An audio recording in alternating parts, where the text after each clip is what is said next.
امریکہ کی طرف سے خیر وہ تائیوان کے پاس لا کے ایک بحری بیڑا کھڑا کرنا اور دوسرا ساؤتھ ایسٹ جو چائنا ہے، صدرن چائنا کے جو سمندر ہے اس کے اندر کھڑا کرنا، اور اب یہ خبر جاری کرنا ان کی اپنی یوٹیوب چینل کے اوپر کہ 92 جو ہے وہ طیارے، ٹینک اور پرسنل کیریئر جو ہیں وہ رشیا اور امریکہ نے بائی ایئر لفٹ کر کے انڈیا کو ڈیلیور کر دیے ہیں۔ Hi guys, welcome to my YouTube channel news views infotainment. اگر آپ کو ہمارے ویڈیوز پسند آتے ہیں تو لائک، شیئر، کمنٹ اور سبسکرائب ضرور کریں، اور ہر نئے ویڈیو کے نوٹیفیکیشن کے لیے بیل آئیکن دبانا نہ بھولیں۔ Thank you. اس کے اندر پتہ نہیں اب ان کی طرف سے جاری ہوئی ہے، اور جاری کرنا بڑا معنی خیز ہے۔ یہ کیا میسج ہے جی اس وقت؟ اگر یہ صورتحال دیکھی جائے تو کیا پھر دوبارہ چائنا کے ساتھ کوئی ٹھوک ٹھوک شروع ہوگی؟ اس وقت سب سے بڑا جو ڈیفنس ایکوپمنٹ پرچیزر ہے وہ انڈیا ہے، رضوان رضی صاحب، اور جو گد ہیں اسلحہ بیچنے والے وہ اس کی معیشت کو نوچ رہے ہیں، اور مودی اپنے ایجنڈے کے تحت آپ کہہ لیں اپنی انٹیلیجنس کے اوپر ریلائی کر کے ایک بڑا کھیل کھیل رہا ہے کہ رافیل بھی خرید لو، فلانی چیز بھی خرید لو، اسرائیل سے جو ہے وہ نگرانی کرنے والے وہ جو کھلونے ہوتے ہیں وہ بھی خرید لو، سارا کوئی گنے فلاں جگہ سے خرید لو، جہاں سے جو ملتا ہے مارکیٹ سے، رشیا سے، امریکہ سے، فرانس سے، اسرائیل سے، یہ اٹھائے جا رہے ہیں۔ اب رہ گئی بات کہ جی اس کی یوٹیلائزیشن کیا ہوگی، اور کیا واقعی اس طرح کی کوئی صورتحال ہے کہ اس کے استعمال کی نوبت آ جائے۔ دیکھیں چائنا کی جو پالیسی تھی نان کنفرنٹیشن کی، ایک عرصے سے چلی آ رہی، وہ ابھی تک اس کے اوپر جو ہے وہ کمیٹڈ ہے، اور نہیں چاہ رہا کہ کسی جگہ پہ الجھ کے وہ اپنی جو معیشت کی جو رفتار ہے اس کو نقصان پہنچے۔ اب اگر آپ دیکھیں پورا پلان کر کے جس طرح گھیرا گیا چین کو،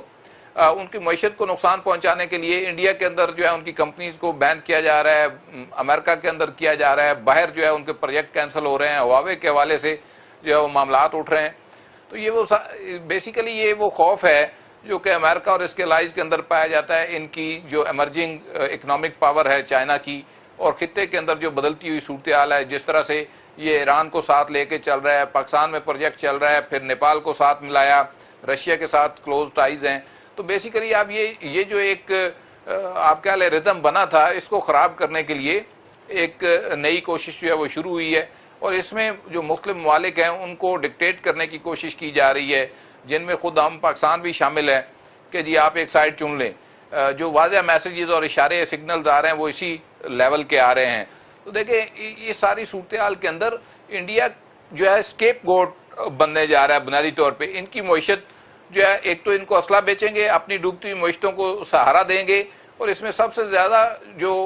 افیکٹی ہوگا اس ساری صورتحال کا وہ ایک عام انڈین ہوگا، جس کے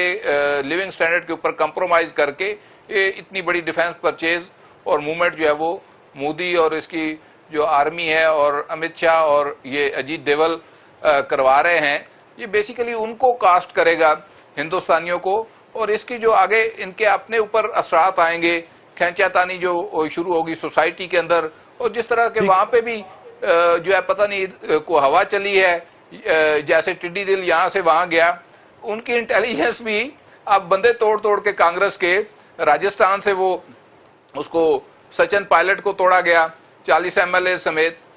تو وہ اس کو مودی کو دیے جا رہے ہیں۔ تو یہ سارا سنیریو جو ہے بیسیکلی ہم نے صرف سسٹین کرنا ہے۔ اگر ہم اس صورتحال میں صرف اپنے آپ کو سسٹین کرا جاتے ہیں، اپنی اکانومی کو بہتر کر جاتے ہیں، تو آپ کو امپیکٹ دوسری طرف خود بخود نظر آئے گا اس کھینچا تانی کا۔ بات یہ ہے کہ اسلحے کی دوڑ کے اندر جو ممالک شامل ہیں اس میں آپ کو انڈیا تو ایک پیس پہ دوڑتا نظر آ رہا ہے نا، کہ رشیا سے اگر وہ ایئر ڈیفنس سسٹم لینا چاہتے ہیں تو وہ ایئر ڈیفنس سسٹم کیوں لینا چاہتے ہیں؟ اس لیے کہ چائنیز نے جو میزائل بنائے ہیں اور جن کی انہوں نے ڈسپلے بھی کیا ہے، وہ ہر قسم کے ایئر ڈیفنس سسٹم کو پینیٹریٹ کر سکتے ہیں۔ تو انڈیا اسلحہ تو جمع کرنا چاہتا ہے، اور اسی لیے آپ دیکھیے کہ اس کے کانٹریکٹ جو ہیں وہ صرف امریکہ کے ساتھ نہیں بلکہ باقی ممالک کے ساتھ بھی ہو رہے ہیں۔ اب جو وہ اسلحہ جمع اس وقت جو بات چیت ہو رہی ہے وہ یہ ہے کہ کیونکہ چین زیادہ تر اکانومی، دنیا کی باقی اکانومیز ڈیولپ نہیں ہو رہی، یعنی اگر چین صرف افغانستان نہیں دنیا میں باقی جگہ جائیں اکنامیکلی جس طرح وہ انویسٹ کر رہا ہے آپ اس کو کاؤنٹر کرنے کے لیے کیا پالیسی اپنائیں گے؟ اس کو کاؤنٹر کرنے کے لیے یا تو آپ اپنی اکانومی کو اس لیول پہ لے کے آئیں. اگر اکانومی کو نہیں لے کے آئیں تو وہ ملک جو دنیا کے باقی ممالک کے ساتھ معاشیات کی بیسس پہ کنیکٹیوٹی کر رہا ہے اور جو ون بیلٹ ون روڈ یا باقی جو انویسٹمنٹ ہے اس سے دنیا کو اپنے آپ کو کنیکٹ کرنا چاہتا ہے تو پھر اس کو کاؤنٹر کرنے کے لیے یا اکانومی ڈیولپ کریں یا اپنے آپ کو اس طرح ڈیفنس کے طور پہ مضبوط کریں کہ کہیں کہ کل اگر کوئی وہ ملٹریلی بھی آیا تو ہم اس کو سسٹین کرنے کی پوزیشن میں یا روکنے کی پوزیشن میں. تو یہ تو ڈیزائر لسٹ ہوتی ہے اور یہ لسٹ جو ہے یہ انڈیا کے اندر آج سے نہیں بڑے عرصے سے موجود ہے. اور دوسرے یہ ہے کہ وہاں پہ جو ممالک ڈیفنس پروڈکشن کرتے ہیں جس میں امریکہ سر فہرست ہے انہوں نے اپنا اسلحہ بیچنا ہے اور ان کو مارکیٹ چاہیے اور وہ مارکیٹ جب آپ کو ایک کسٹمر مل رہا ہے تو اس مارکیٹ میں جا کے آپ فروخت کریں گے تو وہ اس کو ایکسیپٹ کر رہا ہے تبھی آپ فروخت کر رہے ہیں. تو انڈینز پاکستان کو جس طرح دیکھتے ہیں اس کے حساب سے وہ چاہیں گے کہ ہر وہ چیز مارکیٹ سے اٹھا لیں جو چیز ان کو کسی نہ کسی طریقہ کار سے بچا سکے. تو یہ وہ چیزیں ہیں جس کی وجہ سے آپ دیکھ لیجئے کہ ابھی انڈیا کی جو ماضی میں بھی اٹھا کے دیکھ لیں تو انڈیا کی کبھی پروکیورمنٹ کی لسٹ کبھی کم ہوئی نہیں ہے. چاہے آپ نو وار پیکٹ میں تھے یا جب آپ کا اپنا بارڈر کے اوپر ایک سیز فائر ہوا تھا وہ اسی حساب سے اور اسی اسپیڈ سے چلتے رہے. اس وقت جو ہے یہ دنیا بھی اس طرح ڈیولپ ہو رہی ہے جہاں پہ فریش الائنسز جنریٹ کر رہی ہے اور وہ جو الائنسز ہیں وہ ملٹریلی بھی جا رہی ہیں اکنامیکلی بھی جا رہی ہیں اور یہ جو کنیکٹیوٹی جس کو آپ کہتے ہیں ریل روڈ نیٹ ورک جو ہے جس سے آپ کے بزنسز آگے چلنے اس کے طریقہ کار سے بھی ہو رہی ہے کیونکہ انڈیا اس میں آپ کو ایک بیک فٹ پہ نظر آ رہا ہے اور وہ یہاں پہ نہیں ہے. نیپال تک نے انڈیا کو کہہ دیا ہے بھوٹان تک نے انڈیا کو کہہ دیا تو اس لیے وہ یہ فیل کر رہا ہے کہ اس کو اپنے آپ کو اتنا مضبوط ملٹریلی کر لے کہ باقی دنیا کے جو خطے کے ممالک ہیں ان کو وہ چیلنج کرتا رہے. بالکل ٹھیک ہے. اپنا حضرت عبداللہ ملک صاحب یہ جو اس وقت رائٹ ناؤ جو چل رہی ہے اب دیکھیے نا بہت سارا ایسا اسلحہ ہے جو جس کے اوپر انڈیا 1982 سے جی تیجا بنانے میں لگا ہوا ہے. 1982 سے تیجا بنی جا رہا ہے ابھی تک کسی میدان جنگ کے اندر آزمایا نہیں گیا. کسی بڑا اچھا موقع تھا نا 26 کو اتارتے تیجاز کو پتہ چل جاتا کہ آپ نے کیا شاہکار تخلیق کیا ہے لیکن ایک سکواڈر ہے اس کا وہ بھی انہوں نے چھپا کے رکھا ہوا ہے ذرا اندر کہیں اس کو ہوا نہ لگ جائے. کسی مارکے میں نہیں اترا نمائشوں میں جاتا رہتا ہے. میرا مطلب ہے کہ بائی پاس وغیرہ میں شریک ہوتا رہتا ہے. اسی طرح کئی باقی کا مسئلہ ہے ان کا.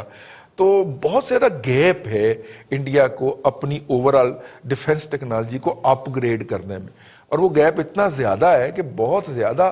جو ارب ڈالر ہوں گے کئی 100 ارب ڈالر جو ہیں وہ اس میں جھونکنا پڑیں گے. ادروائز جو ہے وہ حال والے بھی جو ہیں وہ ہیلی کاپٹر تو اچھے بنا لیتے ہیں طیارے اچھے نہیں بناتے. ہندوستان ایروناٹیکل والے جو ہیں تو لے دے کے پھر سر وہی ہوگا جو اب تک ہوا ہے کہ اسلحہ بھی لیں گے اور مار بھی کھائیں گے. اس میں کوئی شک نہیں ہے. دیکھ ہمارا پڑوسی ملک اسلحے کے لحاظ سے اس خطے میں مضبوط ترین ہے جو ہمارے جو چھوٹے ممالک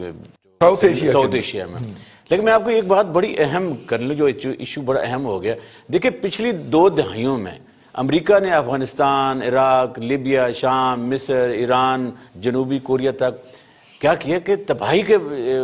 دہانے پر ان کو لے گیا اور اپنی تمام کا تمام مسئلہ انرجیز معیشت وہاں جھونکی. اور جہاں امریکہ ان ممالک کے ساتھ صف رہا تھا اور دوستی کے تقاضے پورے کرتا انڈیا اور اسرائیل کے ساتھ اور یہ وہ ممالک تھے جو اس کے لیے کوئی اتنی بڑی پرفارمنس دے نہیں رہے تھے. انہی حالات میں جو چائنا تھا چائنا نے پچھلی 2 دہائیوں میں اپنی معیشت کو ساؤتھ افریقہ لاطینی امریکہ ہمارے ساؤتھ ایشیا میں اور جو ہمارے رشین سٹیٹ ہیں اپنے کاروبار کو بڑھایا صنعتیں لگائیں اور 20-30 سالوں کے معاہدے کیے اور آج دنیا میں نہ صرف ایمرجنگ بلکہ ایک سپر ورلڈ طاقت کے طور پر چائنا ابھرا ہے. اور دوسری اہم بات یہ ہے کہ چائنا نے اپنے پڑوسی ممالک کے ساتھ خواہ وہ انڈیا ہو جس کے ساتھ اس کے شدید ترین ماضی کے بھی اختلافات رہے ہیں موجودہ بھی رہے ہیں